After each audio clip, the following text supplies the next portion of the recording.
اور تم ہی نہیں پہنتے. وہ اسماعیلی تھا. یہ ٹائی کس نے بنائی؟ بھلے اس کی شکل بدل گئی، کپڑا پیرس کا ہے، کینیڈا کا ہے، لیکن آج سے 1000 برس پہلے جب ایجپٹ کے کائرو شہر کی بنیاد رکھی گئی غازی جوہر نے، تو اس کے بعد مولانا عزیز علیہ السلام نے الازہر یونیورسٹی بنائی. اس یونیورسٹی کے اندر جب سب سے پہلے گریجویٹ یونیورسٹی میں سے پاس ہو کے نکلے، تو ان گریجویٹوں کے لیے گلے میں پہننے کے لیے اسکارف، جس کو آج ٹائی کہتے ہیں، اور سر پہ پہننے کے لیے ایک پگڑی، اور اس کے اندر ایک لال رنگ کی ٹوپی جس کو وگ کہتے ہیں. اکھی دنیا کی یونیورسٹیوں نے یہ چیز ہم اسماعیلیوں سے سیکھی کہ یونیورسٹی میں سے جب گریجویٹ نکلتے ہیں تو اس کو وگ دیتے ہیں، گلے میں اسکارف پہنتے ہیں، اور لال یا گرین رنگ کا یا سفید رنگ کا 3 رنگ کے الازہر یونیورسٹی میں سے جبے ملتے تھے کہ جس سے ظاہر ہوتا تھا کہ یہ گریجویٹ ہے، ماسٹر ہے یا ڈاکٹر ہے. آخری دنیا کی یونیورسٹیوں نے ہم اسماعیلیوں سے یہ چیز سیکھی. اسماعیلیوں نے دنیا میں کیا کیا نامنا پیدا کی ہے، اتہاس کے پانے بھرے ہوئے ہیں. ہم کو تو کچھ پتا نہیں، کارن کہ ہم کو علم پڑھنے کی فرصت نہیں. آج پھر سے ہم کو اس حضرت امام کے جومے میں، شاہ کریم صلوات اللہ علیہ کے جومے میں، ہم کو وہ جلونتا بھوتکڑ واپس لانا ہے. مولانا حضرت امام جب اس تخت نشین ہوئے، سب سے پہلے تخت نشینی کی رسم دار السلام افریقہ میں ہوئی. ماں باپ نے فرمایا، میرے روحانی بچوں، میں چاہتا ہوں کہ تم اپنے بچوں کو ایسی اچھی ایجوکیشن دو کہ ان کو چھوٹی موٹی اسکول وغیرہ کی نہیں، لیکن یونیورسٹی کی ایجوکیشن دو. ماں باپ فرمایا، محنت کر کے، بھوکے رہ کے بھی، لیکن اپنے بچوں کو اچھے سے اچھی ایجوکیشن دو، تاکہ ایجوکیشن کے کارن سے بچے اونچے جائیں. آج یورپ، امریکہ میں، کینیڈا کے اندر، میں نے اپنی ایک وعظ میں ذکر کیا کہ یورپ میں لگ بھگ 25,000 اسماعیلی ہیں، کینیڈا اور امریکہ کے اندر 25,000 اسماعیلی. اسماعیلیوں کے اندر آپ کو معلوم ہے کہ آج لگ بھگ 30 جتنے PhD ہمارے لڑکے ہیں اور لڑکیاں ہیں. کینیڈا اور امریکہ کے اندر اور یورپ کے اندر اس وقت 30 جتنے ڈاکٹر ہیں، ڈاکٹر میڈیکل ڈاکٹرز نہیں، PhD کیے ہوئے یونیورسٹیوں کے اندر پروفیسر ہیں. بہت سے لڑکے پائلٹ ہیں، انجینئر ہیں، سائنٹسٹ ہیں، ڈینٹسٹ ہیں، کمپیوٹر انجینئرز ہیں، ایروناٹیکل انجینئرز ہیں. یورپ، امریکہ کے اندر یہ جو 50,000 اسماعیلی ہیں، یہ ابھی ابھی گئے 7-8 برس میں ان کی وساحت زیادہ ہو گئی. تانزانیہ کے پولیٹیکل کارن سے اور یوگانڈا کے پولیٹیکل کارن سے اسماعیلی ادھر زیادہ چلے گئے، مگر یہ امام کی اچھا تھی. 25 برس اور نکل جائیں گے. آج سے 25 برس پیچھے یورپ، امریکہ کی یہ جو اسماعیلی قوم وساحت، جب یہ جوان پڑھیں گے اور بھی پڑھیں گے اور بھی آگے بڑھیں گے، تو اپنی جاہو جلالی کا آغاز شروع ہو چکا ہے. بہت بڑا فیر فار آنے والا ہے، بہت بڑا فیر فار آنے والا ہے اسماعیلی ہسٹری میں، جس کے لیے امام آپ کو تیار کر رہے ہیں. افریقہ کو امام سلطان محمد شاہ نے تیار کیا کہ امام سلطان محمد شاہ نے آہستہ آہستہ آہستہ 1937 سے افریقہ کو صاحب نے پالش کرنا شروع کیا. سب سے پہلے امام نے فرمایا کہ تم لمبے ڈگلے اور ایجار اور یہ چیزیں نکال ڈالو، یورپین ویسٹرن ڈب کے کپڑے پہنو، کوٹ پتلون، سوٹ بوٹ ٹائی وغیرہ پہنو، اچھی طرح سے ویل ڈریس ہو کے سوٹ بوٹ پہن کے اچھے کپڑے پہن کے جماعت خانے میں آؤ. آپ جاؤ ادھر جماعت خانوں کے اندر، آپ کو پتہ لگے گا کہ سب لوگ وکیل، ڈاکٹر، ججز وغیرہ، سائنٹسٹ آئے ہیں، دنیا کے اعلیٰ آدمی بیٹھے ہوئے ہیں۔ اس کے بعد آہستہ آہستہ حضرت امام فرمایا کہ تم اپنے بچوں کو انگلش زیادہ سکھاؤ۔ 4 دھورن گجراتی ہوتی تھی ادھر، دھورن پہلا، دوسرا، تیسرا، چوتھا بچے کو گجراتی سکھاتے تھے۔ ماں باپ فرمایا اسکولوں میں گجراتی سکھانے کی کوئی ضرورت نہیں، شروع سے اس کو انگلش میں ڈال دو تاکہ تمہاری انگلش بچی اچھی ہو جائے۔ پھر مولانا نے دوسرا فرمان بھیجا کہ تم یہ جو تیکھا، مرچی، تیل، مسالہ، تلی ہوئی چیزیں، یہ چیزیں جو کھاتے ہو، بھجیے، سموسے، کباب، بریانی، چکلیٹس وغیرہ، ماں باپ فرمایا یہ چیزیں کبھی کبھی ایسا منہ کے سواد کے لیے کھاؤ، لیکن تمہاری تندرستی کے لیے ٹھیک نہیں۔ انگلش ڈھب کی کھانا، کھادے خوراکی کھاؤ۔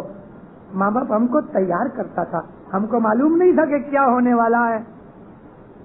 جماعتوں نے انگلش ڈھب کا کھانا پینا، انگلش ڈھب کی رہنی کہنی، یورپین ڈھب کے کپڑے لتے، یورپین ڈھب کی سب چیزیں بدل ڈالی 10-20 برس کے اندر۔ ماں باپ نے دیکھا کہ ابھی یہ لوگ اس منزل پہ آ گئے ہیں۔ ایک اور فرمان بھیجا 1954 کے اندر، بھائیوں کو کہا کہ تم شارٹ فراک پہنو، یورپین ڈریس پہنو۔ ماں باپ فرمایا لازم نہیں کہ تمہاری ابھی کی جو ساڑیاں پچھیڑیاں پڑی ہیں اس کو پھینک دو، نہیں، اس کو واپرو، مگر جب وہ خلاص ہو جاویں تو نوی مت خریدنا۔ نوے کپڑے تم یورپین ڈھب کی شارٹ فراک پہنو لمبے بازو تک۔ ایک فوٹو ماتا سلامت کی نکال کے بھیجی کہ ایسے کپڑے پہنو، اور جوان بچیوں کے لیے تو خاص فرمان کیا کہ تم ویسٹرن اسٹائل کے کپڑے پہنو۔ پہنے ویسٹرن اسٹائل کے کپڑے جب بھی پہنے تو بھائیوں کے اندر تو پھرتی آ گئی، ہلنے چلنے کے اندر مزہ آ گیا، ہماری بائیاں چالاک ہو گئی۔ ارے 14 برس کی اکیلی لڑکی مسافری کر کے کینیڈا جا کے کام کرتی ہے، مکان ڈھونڈتی ہے، اور پھر بعد میں ماتا پتا کو بلاتی ہے۔ اچھی ہلنے چلنے کے اندر مزہ آ گیا، ہماری بائیاں چالاک ہو گئی۔ ارے 14 برس کی اکیلی لڑکی مسافری کر کے کینیڈا جا کے کام کرتی ہے، مکان ڈھونڈتی ہے، اور پھر بعد میں ماتا پتا کو بلاتی ہے۔ اچھی ہماری رہنی کہنی، خیال وچار سب بدل گئے۔ یہ سب کس لیے ہوتا تھا؟ امام کو خبر تھی کہ ایک دن کینیڈا میں، یورپ میں، امریکہ میں میرے بچے جائیں گے۔ آپ ادھر سے یہ جوگیشوری میں سے 25-50 آدمی ادھر جاؤ تو آپ کو نوا لگے، یہ میری بھائیوں کی پچھیڑیاں، فروکیں، یہ آپ کی پگڑیاں، یہ آپ کے پاجامے، ایجار ادھر نہیں چلے۔ مگر افریقہ والوں کو اس طرح سے تیار کیا۔ یہ سب کے ساتھ ایک چیز ضروری بول دیتا ہوں کہ دنیا کی پرگتی کرتے کرتے ایسا نہ ہو جائے کہ ہمارے بچوں کے اندر روحانی پرگتی گھٹ جائے یا سٹاپ ہو جائے، جیسی یہ مسٹیک ہمارے سے ہو گئی ہے افریقہ واسیوں سے۔ افریقہ واسیوں نے اتنی پرگتی دنیا کی ہے، امریکہ، کینیڈا، یورپ گئے ہیں، دنیا کی پرگتی امک ٹھکانے 10% ایسے بچے پیدا ہو گئے کہ جن کو روحانی ترقی، روحانی ایجوکیشن، مذہب کی کوئی بھی بھنتر وغیرہ اچھی طرح سے نہ ملنے کے کارن سے آج 10% ایسے بچے ہیں کہ جو مذہب کے اندر اپنا ایمان شیکی سمجھتے ہیں، مذہب کے اندر آڑ کھیلی کی باتیں ہوتی ہیں ایسے بچے۔ 10% ایسی بات بن گئی ہے، وہ یہاں ریپیٹ نہیں ہونی چاہیے۔ ہم نے جو بھول کی ہے وہ بھول یہاں نہ ہوئے۔ ہم کو دنیا کے اندر پرگتی ضرور کرنی ہے، اچھے مکان بناؤ دینداروں، اچھی سوسائٹیاں بناؤ، اچھے خوبصورت جماعت خانے بناؤ، اچھے کپڑے پہنو، اپنی رہنی کہنی کو اونچا کرو، اپنے بچوں کو اچھے سے اچھی ایجوکیشن دو، مگر ساتھ ساتھ دھارمک ایجوکیشن اور دھارمک ریت رسم کے اوپر ہماری پوری اعتقاد اور پریکٹس ہونی چاہیے۔ دنیا کے اندر ہم اسماعیلیوں نے 2 دفعہ راج کیا ہے، 2 دفعہ راج کیا ہے، اور لگ بھگ 300 برس راج کیا ہے۔ وہ راج اماموں نے نہیں بنایا، مریدوں نے بنا کے امام کو کہا کہ یا مولا راج بن گیا، کرسی بنی ہے، تم آ کے تخت پہ بیٹھ جا۔ امام نے کبھی ہتھیار نہیں اٹھایا لڑائی کرنے کے لیے، کہ میرے کو راج چاہیے. کسی امام نے اپنے راج کے لیے تلوار نہیں اٹھائی, مریدوں نے راج بنائے اور مریدوں نے آ کے مولا کو عرض کی کہ خداوند تخت خالی پڑا ہے, آ کے بیٹھ جا. تو امام آ کے بیٹھ گیا. پھر مریدوں سے جب بھول ہو گئی, مریدوں کی جب چوک ہو گئی اور دشمن طاقت والا ہو گیا اور ہم کمزور ہو گئے, تو امام تخت چھوڑ کے پھر چلا گیا, جا کے اپنے گھر میں بیٹھ گیا. یہ اسماعیلی ہیں کہ جو امام کی دنیا بھانے نامنا کو اونچا کرتے ہیں. اور آپ کو مبارک ہے کہ حضرت امام کی اس 26 دن کی مسافری کے اندر آپ جماعت نے بہت اچھی شست پالن کی. آپ جماعت نے بہت اچھے طریقے سے حضرت امام کی خدمت کی, سروس کی. والنٹیئروں نے, مکھی کمڑیا نے, کونسلوں نے, عملداروں نے, بائیوں نے, بھائیوں نے, جوانوں نے, بڈھوں نے اپنے اپنے حساب سے حضرت امام کو یہاں راضی کیا ہے. حضرت امام راضی ہو کے آپ سے گیا ہے, آپ کو دھنیہ واد ہے. مولا اس کے لیے آپ کو اور بھی برکت دے وے. مگر ایک اور چیز جو صاحب نے فرمائی ابھی ایئرپورٹ کے اوپر کہ سب جنریشن یعنی بڈھے, جوان, بچے سب مل کے, ہل مل کے, اتفاق سے, محبت سے, پریم سے. یہ پریم کٹمب قبیلے میں بھی ہونا چاہیے اور یہ پریم جماعت میں بھی ہونا چاہیے. صلاح سمت سے رہو, کسی کے ساتھ نا اتفاقی نہیں ہونی چاہیے, کوئی طریقے سے کسمپ پیدا نہیں ہونا چاہیے. سہنشیلتا رکھ کے, ایک دوسرے کے لیے عزت رکھ کے, ایک دوسرے کے لیے مان رکھ کے, خاص طور پہ جماعت کے جو عملدار امام نے بنائے ہیں ان کا مان رکھ کے, ان کے ساتھ ہل مل کے کوئی بھی بھر بھلامن کرنی ہے تو آؤ مکھی کامڑیا عملداروں کے پاس, کاؤنسلوں کے پاس کہ کہو کہ ہمارا یہ سجیشن ہے. پھر ان کو سجیشن وہ پسند آوے نہ آوے وہ اور بات ہے, مگر کوئی بھی ایسا سجیشن ہوئے اپنے وڈیلوں کو ضرور دو, مگر ان وڈیلوں کے پیچھے چلو. مومنو, آپ مومن جماعت ہو. مومن جماعت کو مولانا علی شاہ ماں باپ نے فرمایا کہ تم میرے کٹمبی جن ہو. آپ کا دیدار کر کے ثواب ملتا ہے. آپ مومن جماعت ہو. اس کے لیے میں زیادہ نہیں بولتا, لیکن اتنا ضرور کہتا ہوں کہ جماعت خانے کی حاضری صبح شام ہونی چاہیے. صبح اور شام,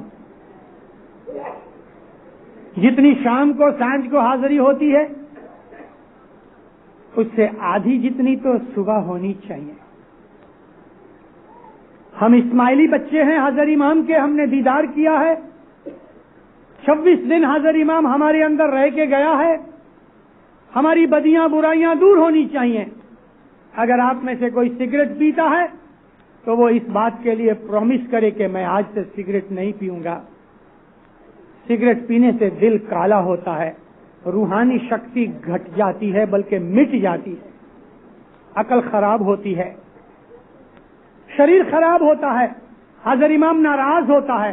اسی طرح سے شراب انسان کی دشمن ہے, روحانی دشمن ہے, شریر کی دشمن ہے, مانسک دشمن ہے اور اسی طرح سے آرتھک دشمن بھی ہے.